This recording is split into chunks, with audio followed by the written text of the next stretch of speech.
Jeudi 8 mars, journée internationale des droits des femmes. L'occasion pour la préfecture des Alpes-Maritimes de dévoiler son nouveau plan d'action contre les violences faites aux femmes. Au Palais des Roissardes de Nice, près de 200 signataires ont présenté le nouveau schéma départemental de lutte pour les 3 prochaines années. Institutionnels, collectivités, associations se sont tous réunis autour d'un objectif, la lutte contre ce fléau. C'est un schéma départemental sur lequel il faudra aussi réfléchir pour l'améliorer.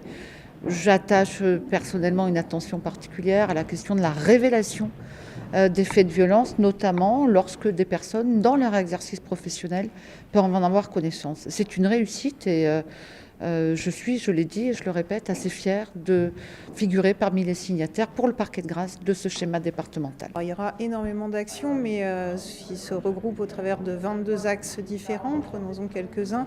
Nous aurons donc des psychologues dédiés à l'accueil et au suivi des enfants victimes de violences conjugales.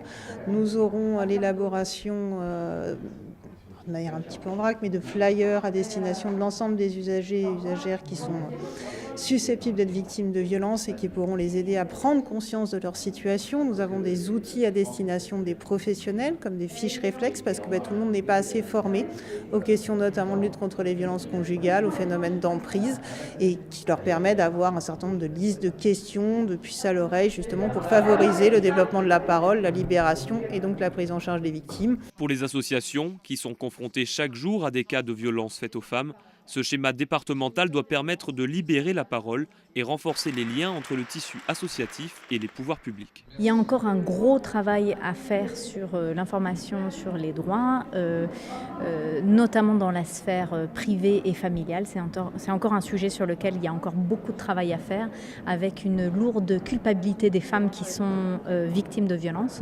et qui se retrouvent en général à porter le poids de la honte d'être victime. Personne n'a envie d'être victime et aucune femme, d'où qu'elle vienne, n'a envie d'être victime. Donc c'est encore très très difficile. Je dirais qu'il faut articuler 3 choses.